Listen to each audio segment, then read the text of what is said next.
Then, of course, he's told that all your actions should be enlightened by knowledge.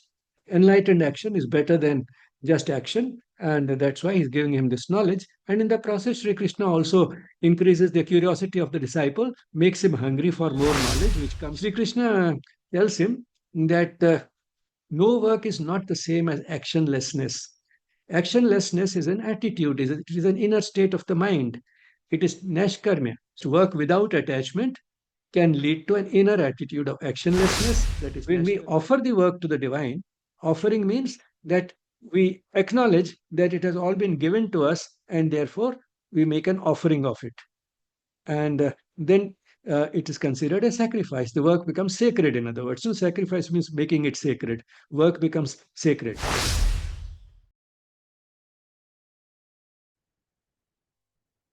Namaste, everyone. Welcome to the beginning of the third Adhyay of the Bhagavad Gita.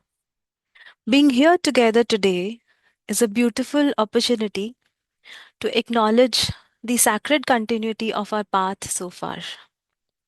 Having spent the last few months deeply immersing in the vastness of chapters 1 and 2, we now arrive here with a little more reflection, openness, and surrender. The third chapter gently yet powerfully reminds us that in this human life, action is inevitable. Here we are invited to explore a deeper way of living, where action becomes offering, duty becomes devotion, and where our everyday efforts align with a larger cosmic rhythm. This chapter also calls us to reflect on responsibility, not only towards our own growth, but also towards the world around us. It speaks of leading through example, of acting with sincerity, and of walking our path in a way that quietly uplifts others. We are deeply blessed to have Dr. Bijlani with us to help us understand and integrate these timeless teachings in a simple, relatable, and practically applicable way. And now, with reverence and prayers to the divine, let us begin.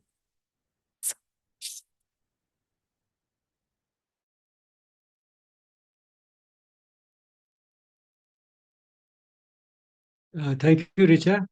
Uh, just for good order, let me start with the background of the Gita. The Gita is a lesson delivered by the divine, Sri Krishna, to a highly competent and accomplished disciple, Arjuna, in the battlefield. They are in the battlefield because a war has been imposed upon them by the cousins of Arjuna and his brothers. In terms of the conventions and mores of that period, the Pandavas, these five brothers, had to inherit a kingdom which has been denied to them by the cousins. And after exhausting all the possible options for getting their rights, this they have no option left but to fight. And the war is not just because they want the kingdom. The war is come to be there because uh, Pandavas and their cousins, of course. This family belongs to the group of what are called Kshatriyas, that is the warrior class, whose duty was to protect the society from evil and injustice by fighting if necessary. And once they are in the battlefield, of course, I mean, one can't say that the Pandavas were completely flawless. One can, uh, they had also made mistakes, but overall, uh, the inheritance should have come to them at this stage, but it has been denied to them, and that is how they are there. Now, once they are in the battlefield, then Arjun develops cold feet because he finds that he's face to face with his cousins and with his teachers and grandfather and so on and so forth. And he feels that to fight them and possibly to kill them is not something that he wants to do for the sake of the kingdom. And then, he tries to rationalize why he doesn't want to do all this and rationalizes it and stretches his reasoning to such an extent that he eventually brings out as if the entire society will be at peril of losing its values if he indulges in this war. And then he lays his arms down and tells Sri Krishna, I will not fight. So that all that happens in the first chapter. And probably he expected that he has made out his case so well, and non-violence is such a great virtue that Sri Krishna will support him. But instead, he ends up getting a mild rebuke. He's told that this type of faint-heartedness does not befit him, and that he need not be attached to the outcome of the war. It's not for the sake of the kingdom that he's fighting, but it is his duty as a Kshatriya to fight. And moreover, we all are here in this world for spiritual growth and for fulfilling the purpose of life. We all get certain conditions and circumstances, and they are provided by the type of life that we get, by the type of duties that we have in life, and they become a vehicle for fulfilling the purpose of life.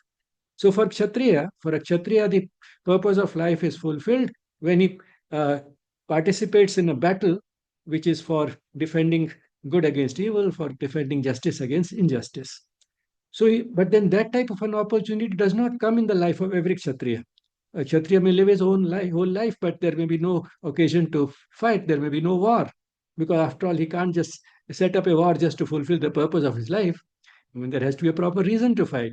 So, uh, Arjun is told by Sri Krishna that you are lucky that you have this opportunity. Don't waste it.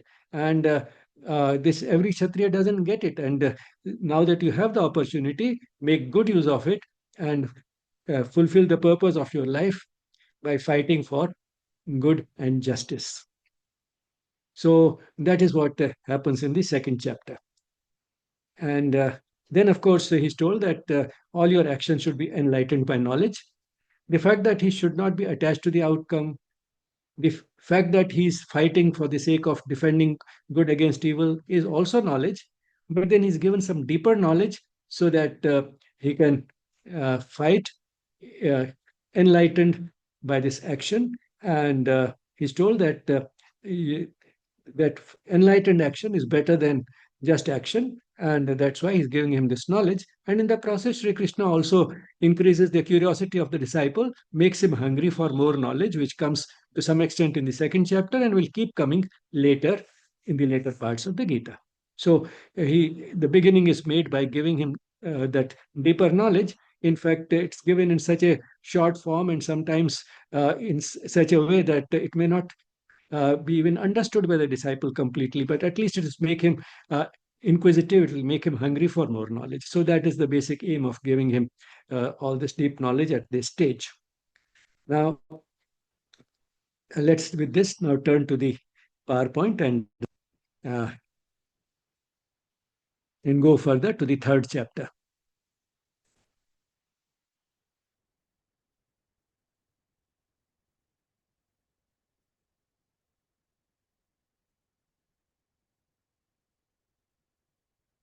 The series of talks on the Gita is dedicated to my mother, in whose lap I heard the Gita for the first time as a toddler.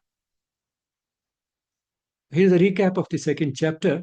Uh, in response to Arjun's faint heartedness, his laying down his arms and saying that I will not fight, which happens in the first chapter, Sri Krishna tells him that why he should act, and the only important thing is that his action should be enlightened with knowledge. And he's told that when action is enlightened by knowledge, it becomes perfect. That is, the quality of the work improves. Yoga karma su kaushalam. And that it becomes peaceful, that you will be able to do it without getting anxious or agitated. So you will have samatvam, that is perfect equanimity. Samatvam yoga uchyate. And then for the type of knowledge that is required for the work to become perfect and peaceful, he is given glimpses of the highest knowledge. In fact, highest knowledge that goes even beyond the scriptures. He's told that don't get restricted by the scriptures, uh, particularly the rituals in the scriptures, and go beyond that. And how he'll go beyond that, that of course will come at the very end of the Gita in the 18th chapter. But at the same time, a glimpse of that is given to him right here. And thereby, the disciple is made inquisitive for more knowledge. But then at the end of it, what does the student ask? He doesn't ask for still more knowledge. He's told that when you have that knowledge, you'll have a stable intelligence, which means you will become a sthita pragya. And that is what he catches on. And he says to have that stable intelligence or to become a sthita pragya, uh, tell me, how does such a person walk? How does he talk? How does he sit? And so on. So that is the question the disciple asks. It sort of reduces to simplistic terms as if these external signs of someone who has stable intelligence are more important, as if, by somehow acquiring those external qualities, one will also have a stable intelligence. But then the teacher does not ridicule him for asking such a question. Instead, he gives him still more about stable intelligence and tells him, in a sense, that the chief obstacle to a stable intelligence are the desires. And the desires arise primarily because of sensory attractions. We are attracted, our senses are attracted by so many things, and that is what creates desires, and that is what becomes a major obstacle to stable intelligence. Now you may expect that the student will ask, how can I overcome desires? But that is not what the student asks once again, because see, we sometimes want to hear something, and when we get even small hints of what we want to hear, then we catch on to that. And let's now what the student asks. The student catches on to the 49th verse of the second chapter, where Sri Krishna has said that the works are far inferior to the yoga of intelligence and therefore take refuge in intelligence. So he interprets it that if knowledge is better than action, then why should I act? What he forgets is that what he has been told is that knowledge is important, but knowledge is important for enlightening the action itself. And in the very same verse, he's also told that those who work for the fruit of the action deserve pity. The one who has knowledge, the one who has used his intelligence properly, will not be working for a particular outcome. He will expect a particular outcome. He may want a particular outcome, but that will not be the primary motive. And even if the outcome is different from what he expected, he'll be equally happy. And that is how he'll have that samatvam or equanimity. And he'll be happy with it because he knows that he's entitled to choose the action, but he's not entitled to choose the outcome. The outcome is chosen by the one who has assigned him this work, that is the divine. So he's told that those who work motivated by the fruit, motivated by what they will get out of it, they deserve pity, which means that is not proper. So this Arjun doesn't notice much. What it catches on is that works are far inferior to the yoga of intelligence, and therefore take refuge in intelligence. And instead of interpreting it that take refuge in intelligence so that it can enlighten your action, he instead asks, if works are inferior to intelligence, why do you want me to fight? And this is how he asks it. Arjun उवाच जायसि चेत् कर्मणस्ते मता बुद्धिर्जनार्दन तत् किं कर्मणि घोरे मां नियोजयसि केशव व्यामिश्रेणेव वाक्येन बुद्धिं मोहयसीव मे तदेकं वद निश्चित्य येन श्रेयोऽहमाप्नुयाम्. So Arjuna asked Sri Krishna, if action is inferior to knowledge, why do you ask me to fight? And then, of course, he realizes that that is not the only thing Sri Krishna has said. So he tells him that you confuse me because your language is rather mixed and complex. Sometimes you're talking about action and sometimes about knowledge being superior to action. So he tells him, tell me decisively the one thing by which I may attain the supreme good. Decisively. Tadekam vada nishchitya. That is, just tell me that one thing which is definite and decisive. And now the motive has shifted. He's not thinking in terms of winning the war, at least that has changed. And he's also not thinking in terms of avoiding violence because it involves his near and dear ones. Now the object has shifted to a personal object of attaining the supreme good, that is the highest uh, destiny or highest end, highest purpose that one can look for in life. So he's sort of concentrating on himself and he feels that whatever is the best for me, let me do that which will lead me to that highest goal of life.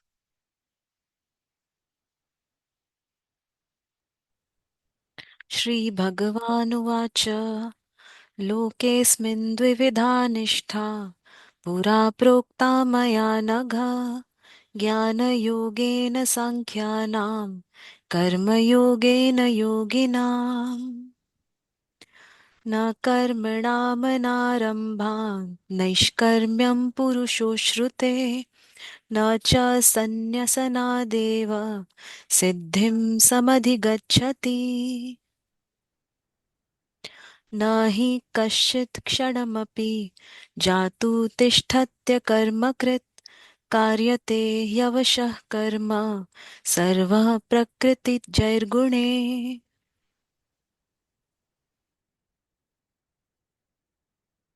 Now, in the second chapter, Arjuna was given knowledge based on the Sankhya philosophy, and uh, the principal sort of points that emerged from it was in that it is ignorance of the deepest truths of existence that is responsible for the ego being taken as the primary sort of motivation for life, or sort of life revolving around the ego and the emotions, the intellect, and the body. We forget the divine essence, the soul, which in fact is our highest and deepest reality. Ignorance of that, or at least not being aware of it, not being able to organize our life around that deepest reality, is what leads to desires, because the desires are rooted primarily in the ego. I want this, I want that. So it is the I part, the ego, exclusive concentration on oneself, which is the ego is about, that is responsible for the desires. And this ego that is looking upon oneself uh, and giving that much importance to oneself as an individual, is because we are unable to see the deeper and higher reality of our being interrelated with the rest of the creation, are being in fact the same as the rest of the creation, coming from the same source. So it is the ignorance of the highest truths of existence that leads to this exclusive concentration on oneself, which is ego, and that in turn leads to desires. And to fulfill those desires, we may indulge in some work, and this type of work entangles. So work which is rooted in ignorance leads to entanglement, and that's why he's advised that knowledge should enlighten your action, because if knowledge enlightens the action, then this entanglement can be avoided. But in fact, uh, the uh, one can sometimes twist things in such a way that one can say that, well, if work leads to entanglement, and this work, one does this work because of desires, and the desires are rooted in the ignorance, one may assume that if the ignorance is removed, then knowledge is then replaced by higher and deeper knowledge. So the ego is eliminated. If the ego is eliminated, the desires are eliminated, and if desires are eliminated, why does one need to work? So one need not work at all. So you see, you can reach a conclusion by just sort of assuming that if something is true, the converse will also be true. And if the root cause of the work are the desires which are rooted in the ego, which in turn is because of ignorance, once the ignorance is eliminated, it will make work completely unnecessary, and therefore one need not work. But then Sri Krishna tells him in these verses 3 to 5 that no work is not the same as actionlessness. Actionlessness is an attitude, it is an inner state of the mind. It is nashkarmya. So actionlessness is quite different from actually not working. In fact, one can work and still have that inner state of actionlessness if one is not attached to the outcome, if one is not attached to the various aspects of work, which we shall see later. If one is not attached, work without attachment can lead to an inner attitude of actionlessness, that is nashkarmya bhava. On the other hand, if that higher knowledge has not led to this attitude, then whether work or no work, one cannot actually enjoy that bliss of actionlessness within. And therefore, he's told that just by not doing any work, it does not lead to salvation. Not only that, in fact, doing no work at all is something that is not possible. And why it is not possible, that we can easily understand. Probably, uh, you know, here, let's say, here's a quote from Sri Aurobindo: "Man cannot cease from action, not for a moment, not for a second. His very existence here is an action." Why? Because if you actually, I mean, those of us who have studied life sciences, you realize that there is this calm state of apparently doing nothing when a person is just sitting quietly or lying down is an illusion, because behind this apparent absence of all activity is in fact a lot of activity going on in our cells. Uh, so many of our cells just working all the time to uh, keep sodium out of the cell. You know, the sodium ions have a tendency to go in. To keep it out, they are working all the time. So there are, in fact, that's just one of the things that is going on. But there's so much that is going on in the body that the body is consuming about half as much energy even when we are at rest as compared to when we are moderately active. Half that much energy is being spent even when we are doing apparently nothing. And that is because to keep us alive itself needs a lot of uh, takes a lot of energy, and that energy is being used for biological processes going on inside. So that is also work. So in fact, we cannot even exist for a moment without work and action. कर्मेन्द्रियाणि संयम्य य आस्ते मनसा स्मरन् इन्द्रियार्थान् विमूढात्मा मिथ्याचारः स उच्यते यस्त्विन्द्रियाणि मनसा नियम्यारभतेऽर्जुन कर्मेन्द्रियैः कर्मयोगम् असक्तः स विशिष्यते नियतं कुरु कर्म त्वं कर्म ज्यायो हि कर्मणः शरीरयात्रापि च ते न प्रसिद्ध्येद कर्मणः.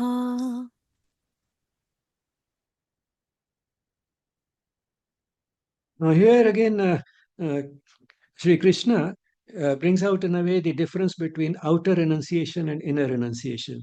That is, renouncing action outwardly without overcoming the sensory attractions will not serve much purpose. It will be quite futile.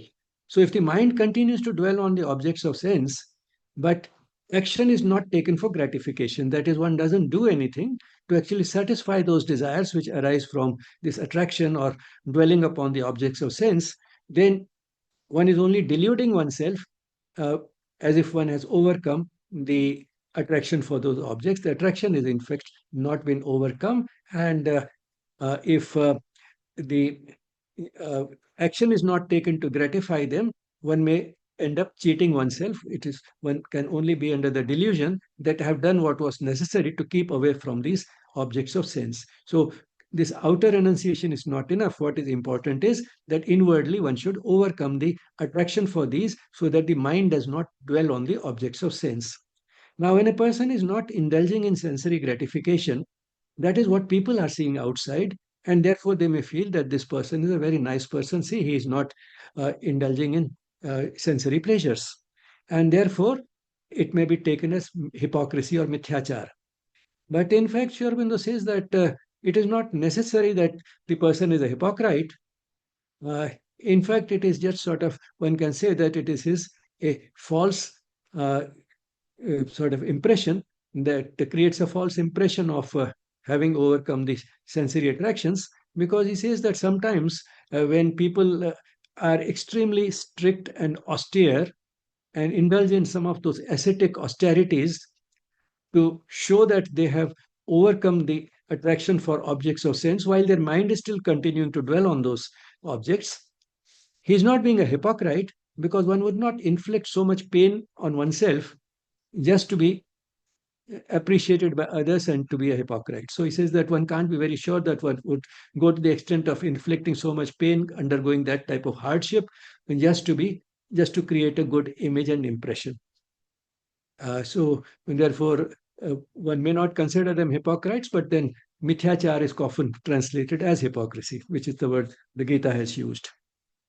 Then, uh, if senses can be controlled by the mind, then whatever action we take, even if it seems to satisfy the senses, for example, food is also, besides being a necessity, is also a sensory pleasure.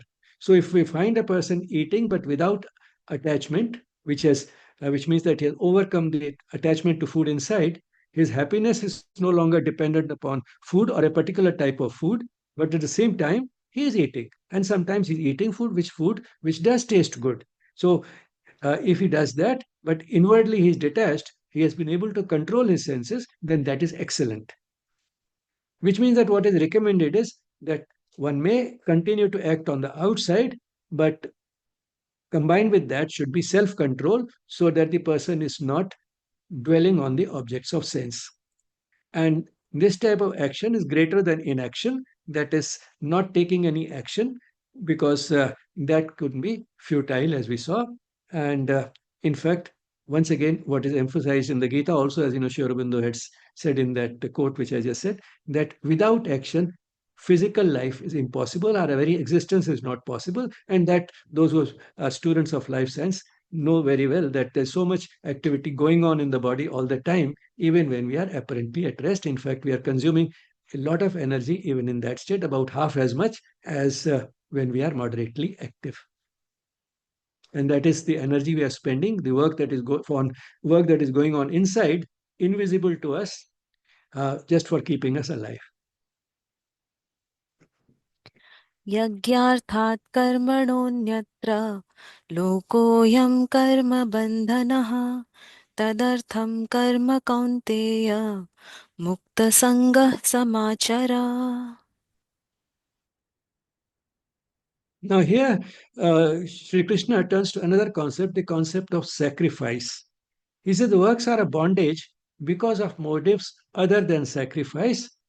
When work is done as a sacrifice, as a part of one's practice of sacrifice, because not only work, but many other things like knowledge, etc., can also be sacrificed, then it leads to freedom from attachment. Now, here it's important to understand the meaning of the word sacrifice in the context of the Gita. The proper word used in the Gita is yagya. Now, yagya is often translated as sacrifice, and there is a similarity between the two, but all the same, they are commonly not understood in exactly the way the Gita has used the word yagya. Now, if you look at it, uh, whatever we are able to give, whether it is action or knowledge or whatever it is, whatever you are able to give is because we have received it from somewhere. And if we received it from, say, a human source, say we received uh, knowledge from a teacher, the teacher could give it to us because the teacher received it from someone else. If we have some money in our pocket, it is because somebody gave it to us. And the one who gave it to us could give it to us because somebody else put it in his pocket. In other words, whatever it is, whatever we are able to give is because we received it from somewhere. Now, if we keep tracing it back, where will we reach? We'll reach at least one entity, which is the ultimate giver, who did not have to receive from anyone. And who is that? That is the divine, because the divine is full in itself, it has everything, it is everything. And therefore, it didn't have to take anything from anyone. That it had everything, and therefore it only gave. It did not have to receive. Now that we have received it and we understand this, then in a way it becomes a sacred duty to give it back. So when we are giving it back, say through action, we will not have that sense of doership that I am giving it. We'll be mindful of the fact that we are able to give it because we received it. And when we are mindful of that, then it is a sacrifice. And then the sacrifice does not feel like giving anything, it becomes a joy. Uh, in fact, sacrifice is often used in that sense of giving up something which is dear to us, uh, but we do it happily. For example, when the child is sick uh, and the mother keeps awake to look after the child's mother stays awake to look after the child. She gives up her sleep, but she does not feel that she's making a sacrifice. She does it happily. She does not look it as sacrifice. So if giving feels like something which is painful, or if it feels like giving up, then it is not a sacrifice. Then it is a torture.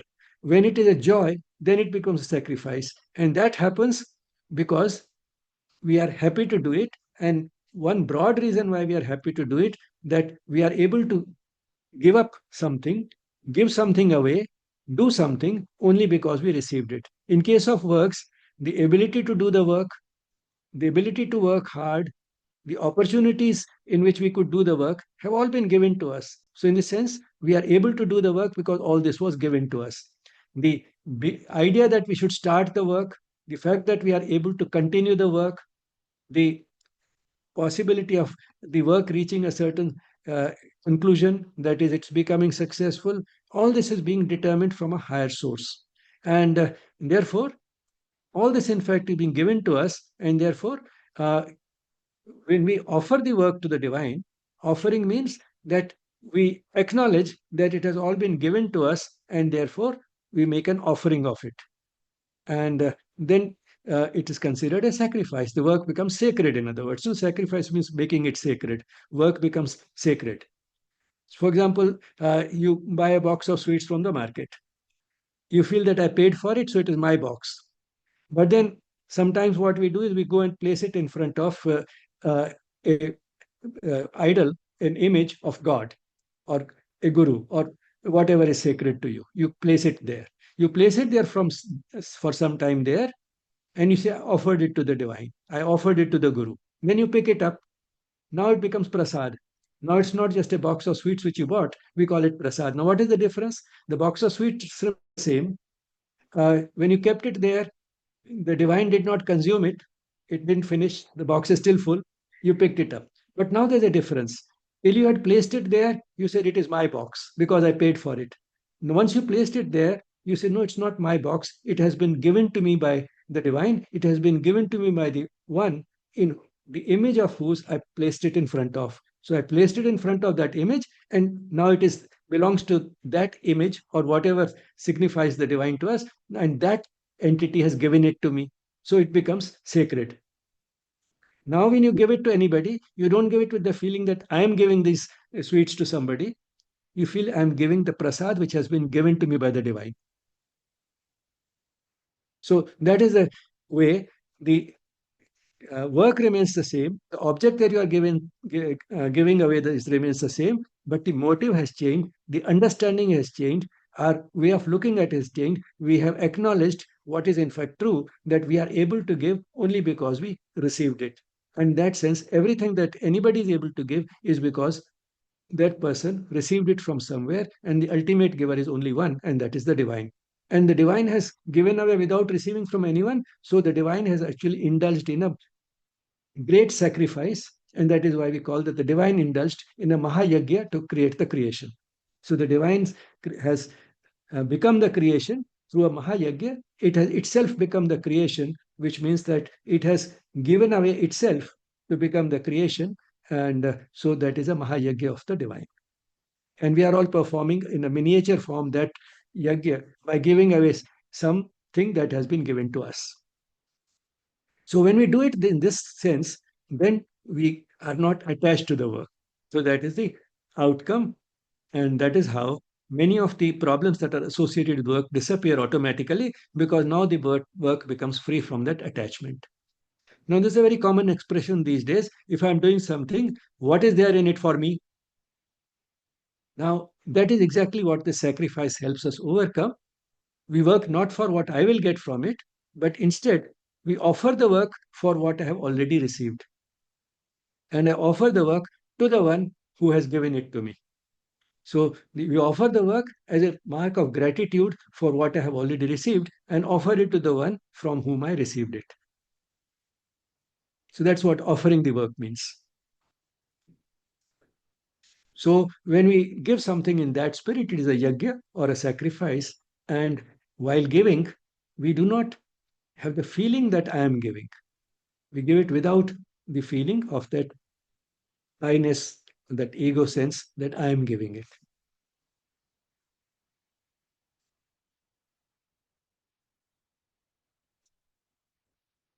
So now we go to the next, the 10th verse.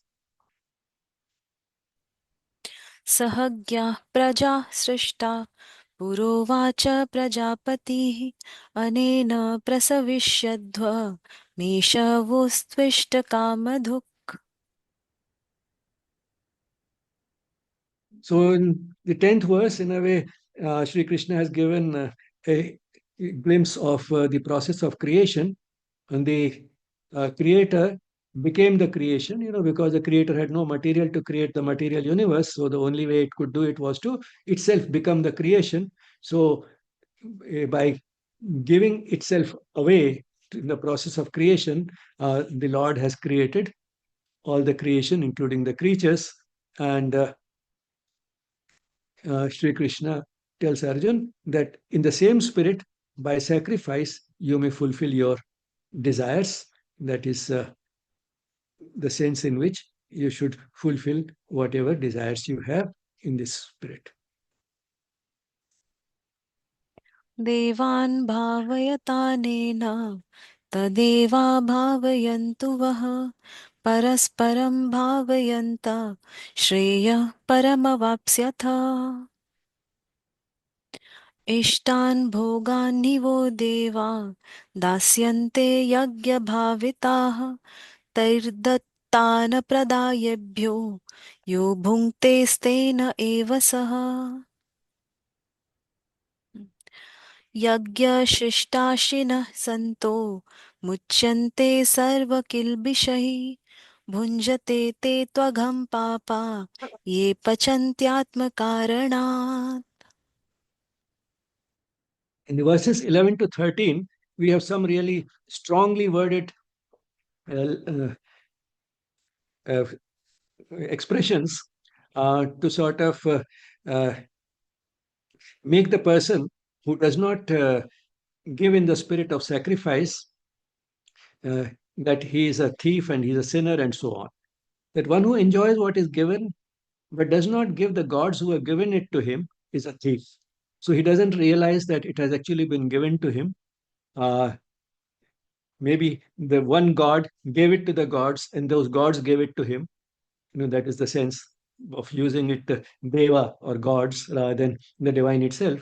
Uh, so one who enjoys what he has been given to him without acknowledging that it has been given by the gods, uh, he's a thief. Sort of he's consuming without acknowledging. He's taken something away, the thief. Those who eat what is left from the sacrifice are released from all sin. So, which means you uh, consume, eat, can be used in the broad sense of consuming anything, including consuming happiness.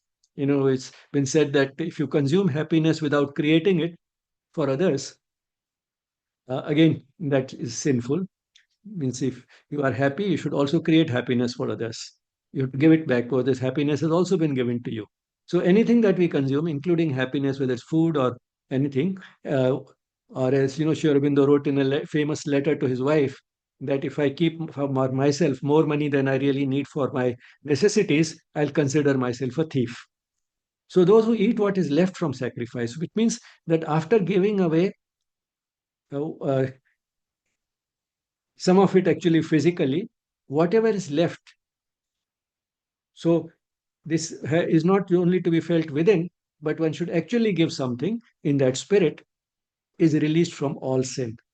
And those who cook or sort of consume food, after cooking will come the consumption also. So those who cook the food only for themselves, which means right at the stage of cooking, they are thinking only of how much I will eat, they are eating sin. That is, that food is smeared with sin, and that's what they are eating. And therefore, even at the stage of cooking or procuring food, one should be thinking that it is not all for me because it is being given to me. I should give part of it back, and only what is left after the sacrifice is what I should consume. And this is something, in fact, quite a common practice in India. It has not completely disappeared. Many people, make it a point that when they start eating, they uh, take a small piece of bread out and they say, well, this is for a cow and this is for a dog and this is for the crow and so on and so forth. So they are thinking of some other creatures who can consume the food they are having, and they take out some bit for each of these animals. And then they eat what is left after this sacrifice. अन्नाद् भवन्ति भूतानि पर्जन्याद् अन्नसम्भवः यज्ञाद् भवति पर्जन्यो यज्ञः कर्म समुद्भवः कर्म ब्रह्मोद्भवं विद्धि ब्रह्माक्षर समुद्भवम् तस्मात् सर्वगतं ब्रह्म नित्यं यज्ञे प्रतिष्ठितम्. Now here there's a whole series, to which brings out to that how everything that we have actually comes eventually from the divine. He is the ultimate giver. That we are able to survive because of the food, and food grows because of the rain, and rain is the result of sacrifice, and this sacrifice is the result of the work put in, and the work was put in by the divine itself, that is Brahman, and the Brahman is comes from the immutable. Now, in fact, you can say that Brahman itself is immutable, but here, what is implied is that there is an aspect of the divine that is changeless, that is imperishable, that is the immutable, and the other aspect of this divine is the Kshara Brahmana, that is Kshara, that is which is subject to diminution, subject to uh, getting spent, subject to sort of change and modification. So that is Brahman. Uh, so that Brahman is what is implied here. Immutable also can be Brahman, but then that is what we call the Akshara Brahman. That is the one which is not subject to any modification. It is constant. So that these are two aspects of the same, and that comes later in the Gita. That is this uh, immutable Brahman and the Brahman which works and leads to creation or becomes the creation. Those are two aspects of the same, and that there are two aspects of the same, and that same has been called the Purushottam. So the Purushottam has both these aspects, the Kshara Brahman and the Akshara Brahman. But at this stage, what the Gita is saying is that the immutable, the one does not get spent avyaya, avyayam, that is जिसका व्यय नहीं होता, जिसका क्षय नहीं होता, अक्षर और अव्ययम, that Brahman gives the Brahman which works for the sacrifice. So what is implied here is that the divine also works, and that will come more clearly a little later, that the divine says that I also work. एवं प्रवर्तितं चक्रं नानुवर्तयति हयः आघायुरिन्द्रिया रामो मोघं पार्थ स जीवति यस्त्वात्मरतिरेव स्यात् आत्मतृप्तश्च मानवः आत्मन्येव च सन्तुष्टः तस्य कार्यं न विद्यते नैव तस्य कृतेनार्थो न कृतेनेह कश्चन न चास्य सर्वभूतेषु कश्चिद् अर्थव्यपाश्रयः. So now this is the sort of wheel of sacrifice, or the chakra of sacrifice, as the Gita has called it. The immutable, the Brahman, work, sacrifice, rain, food, and creatures. And referring to this wheel of sacrifice, which came in the previous verse, Sri Krishna says in these verses 16 to 18 that the one who does not follow the wheel, that is, one who does not take into account, one does not live with an awareness of this wheel, one who does not organize his life around this wheel, that is, give through, as in the spirit of sacrifice, give work and everything else, food and etc., in the spirit of sacrifice, because he's not organizing his life around this wheel of sacrifice, he indirectly does so because he's taking delight in sensory pleasures. He's so absorbed in them, he's so involved in them, that he does not think of this aspect, that he has actually received it from somewhere and that he needs to give joyfully because of that awareness. And this such a person who is not taking into account this wheel of sacrifice is totally absorbed in sensory pleasures, lives in vain, which means his life is meaningless. He's not really fulfilling the purpose of life. He's wasting this life away. One who delights in the self, self with a capital S, that is the deepest self, uh, and is content with that, content with the self existent delight of the divine within, need not do any work. Now, need not do any work, but does not mean that he should not do any work. In fact, what will come out is that, in fact, he should also be continuing to work, although he need not. He has nothing to gain by doing or not doing a work, which means that because he is living a life in which the self existent delight is keeping him contented, he doesn't have to work to fulfill any desires. So he can work in a desireless fashion. The motive of desire has disappeared, but that doesn't mean that he should not work. He doesn't have anything concrete to gain by doing. And sometimes, of course, we also get something by not doing a work, but in by doing or not by not doing, he has nothing to gain because he's contented anyway.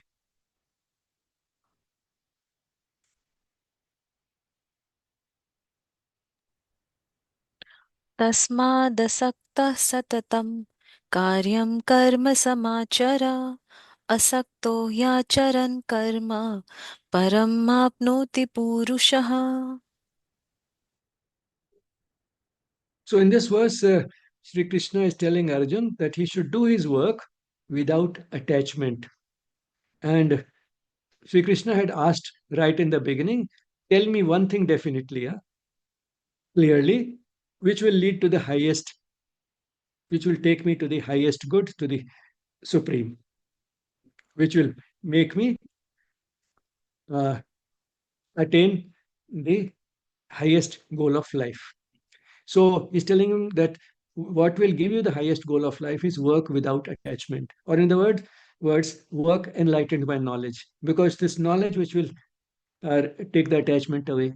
So he's, in other words, now he's told clearly that it is not that knowledge without any work is superior to work.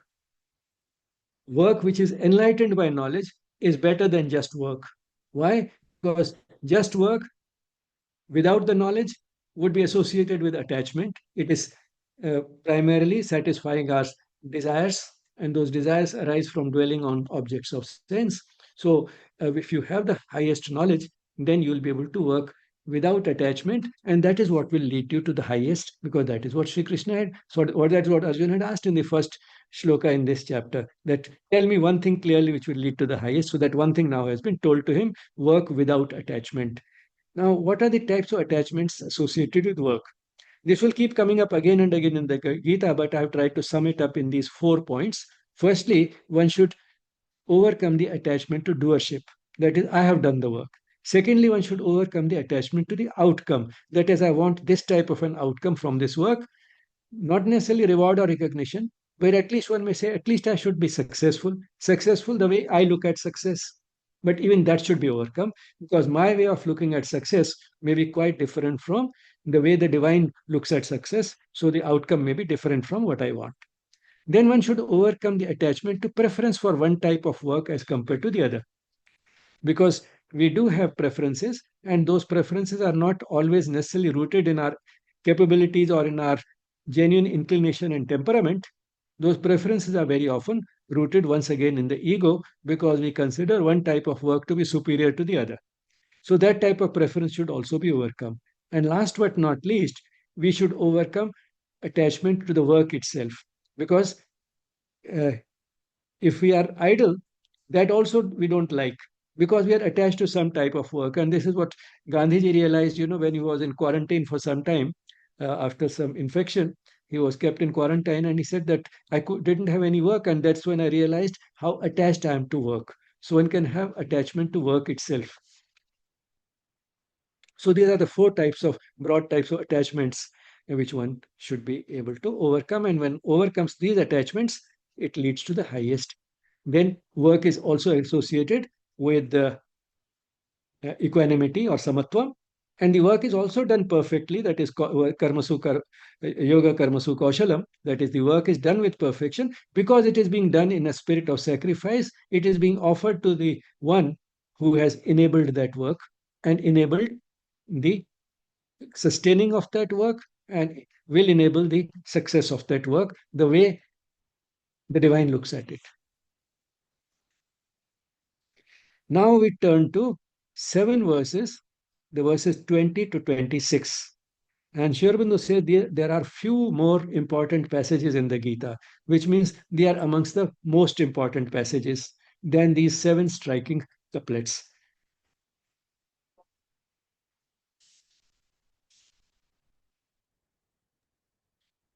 कर्मणैव हि संसिद्धिम् आस्थिता जनकादयः लोकसङ्ग्रहमेवापि सम्पश्यन् कर्तुमर्हसि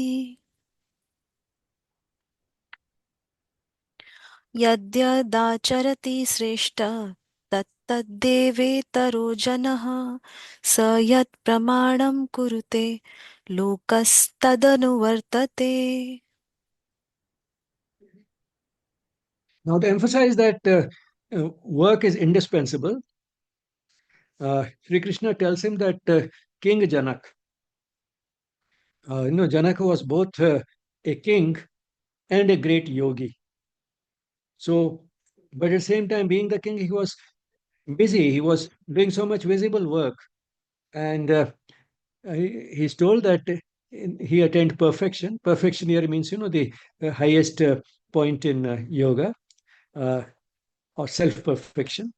He attained perfection through works. So its primary route to perfection was work. Of course, work enlightened by knowledge, but it was work. So work is not inferior to knowledge. Work enlightened by knowledge could take Janak to the highest. And he worked. And in fact, a king or anyone who is a leader should work because whatever the best in the community or society do, the others also do. So if he doesn't work, the others will also become idle. So he has to work because work is indispensable for everyone. The leader has one additional reason for working, and that is to be a role model, to set the right example for others, because whatever he does, the others also do. And then Sri Krishna says that I need not work because he has everything, he is everything. I have nothing to gain, yet I work because he is the supreme leader.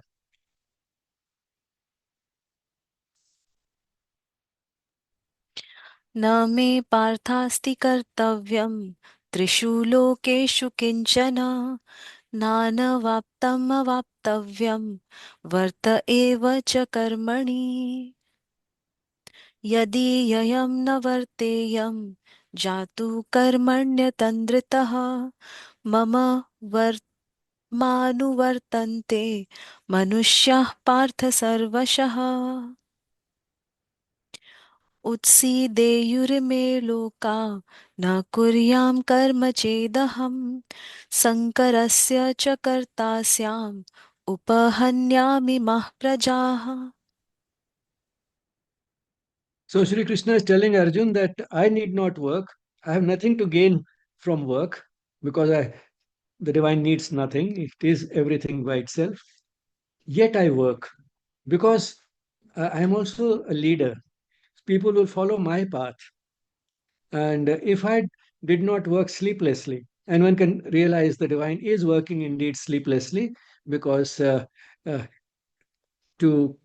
uh, take care of the entire material universe, even to take care of this little planet of ours, and within that, even to take care of, forget about animals and plants, to take care of all of us human beings, all of us trying to trouble him and asking for this and that and so on and so forth, to take care of so many of us day and night. Uh, the divine has to work sleeplessly to be able to know everything and take care of all of us. So Sri Krishna says, if I did not work sleeplessly, people would sink to destruction. Uh, then I would be the creator. Why would they sink to destruction? Because they'll also stop working. Then I would be the creator of confusion. and slayer of these people. Because if they do not work, they will die. Because we've seen that work is necessary for very survival, work is necessary to stay alive. And therefore, I will be indirectly responsible for killing all of them. If following me, they stop working. If I don't work, they don't work. If they don't work, they die, and therefore indirectly I'll be then responsible for killing them. And therefore, although I need not work, I work. Not only I work all the time. I work sleeplessly. That's when it said that one can pray anytime because we don't need an appointment with the divine. He's available to each one of us, rich and poor alike, without any appointment, completely free of charge. That's because the divine is working sleeplessly all the time. And that is also setting a good example for us because then we know that if the divine works, we also need to work. सक्ताः कर्मण्यविद्वांसो यथा कुर्वन्ति भारत कुर्याद्विदांस्तथा सक्तश् चिकीर्षुर्लोकसङ्ग्रहम् न बुद्धिभेदं जनयेद् अज्ञानां कर्मसङ्गिनां जोषयेत् सर्वकर्माणि विद्वान् युक्तः समाचरन्.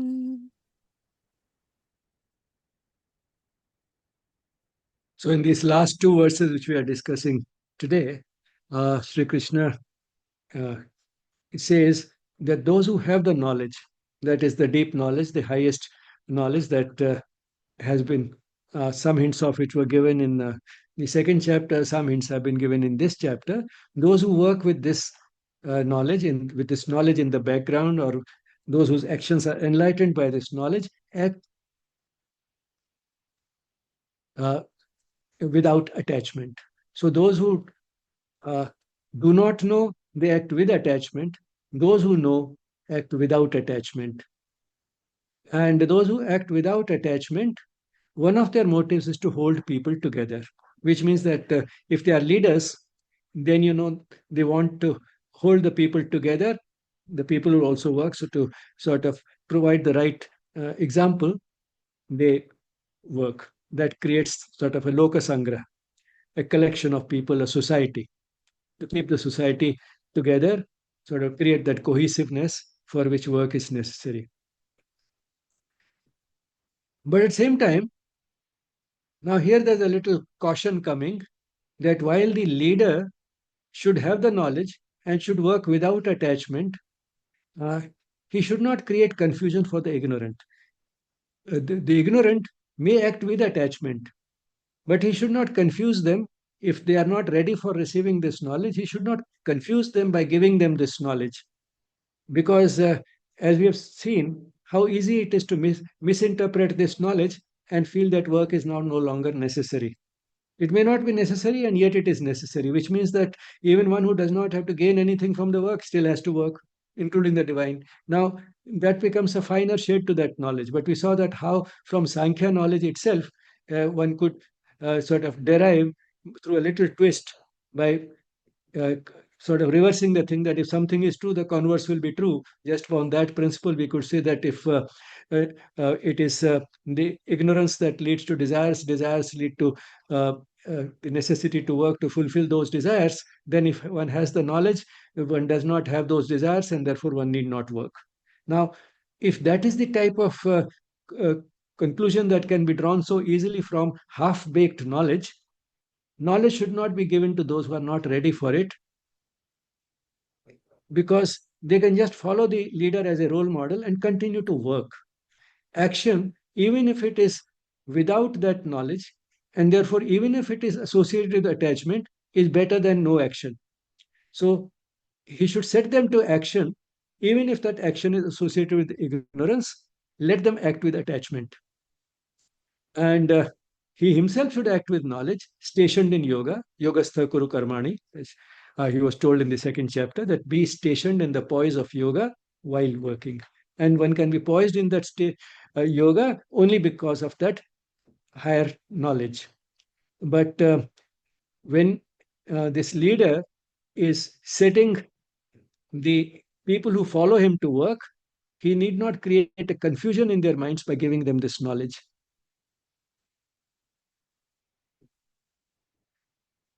Let them continue to feel I am the doer. Let them continue to be attached to the outcome.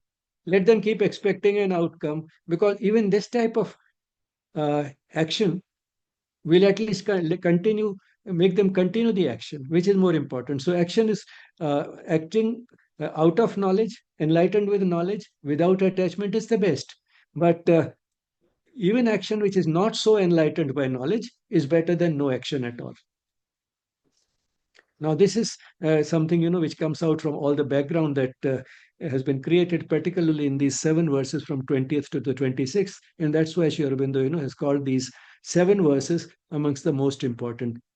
Very clearly, uh, Arjuna is told, because he starts this chapter by saying as if action is not necessary if one has the knowledge. So, if knowledge is superior to action, why should I act? So, we're told very clearly action is necessary. Action is necessary for everyone. Action is necessary also for the divine. Action is particularly necessary for the leader, and action is necessary for those who follow the leader, and they'll follow the leader because the leader is a role model for them. But at the same time, the leader may not be able to make everyone work in the same way without attachment. Let them continue to even work with attachment is better than no work at all. Which means that work in any case is necessary. The uh, knowledge, gaining that knowledge is a process. Let that continue. As they grow in that knowledge, they'll be able to overcome the attachment, but don't confuse them by giving them knowledge when they are not ready for it. So this question has been answered very decisively. If works are far inferior to intelligence, why do you want me to fight? Wants him to fight because work is necessary for everyone. Work is necessary, even more necessary for a leader like Arjun, because he's a role model. And this work, when it is enlightened by action, will can be will lead to absence of attachment, which will make the work the best in quality, and will be free from any disturbances. It will be associated with perfect equanimity. So, in short, I mean, what has come out is that work is necessary. The choice is to work with knowledge or in ignorance. But either way, work is essential. Work enlightened by knowledge is without attachment. Even work done in ignorance, which will therefore be associated with attachment, is better than doing no work. And for you, Arjuna, Sri Krishna tells him, work is even more necessary because you are a leader, apart from everything. Other reason, this is an additional reason why you should work. So finally, we end with this quote from Sri Aurobindo: all being and all action of Prakriti exist only for the sake of the divine. From that it proceeds, by that it endures, to that it is directed. Here is Sri Aurobindo's uh, work, monumental work, Essays on the Gita. And here is a book which gives some glimpses of the essays on the Gita, along with verse by verse translation of the Gita. Uh, we are uploading all these talks on the Gita in a single playlist on the Yes Spirituality YouTube channel. The playlist is named The Gita Chapter by Chapter. And you can reach this playlist in many ways. One of the ways would be just scan this QR code. Gratitude to the Mother and Sri Aurobindo for making the session possible. And thank you all for being there.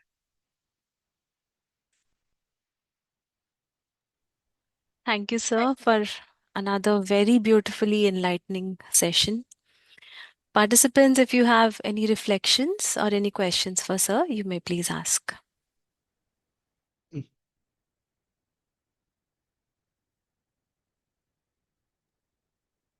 As sir had shared, the recording of this session as well as all the previous sessions on the Gita are available on our Yes Spirituality channel. You can go back to listen to all the previous recordings of this series. So this is the third adhyay, but we've done second and the first adhyay as well. So you could, if you had missed it, you could go back and listen to that. If there are no questions, we can close today's session with a moment of peaceful silence. Thank you everyone for being here today.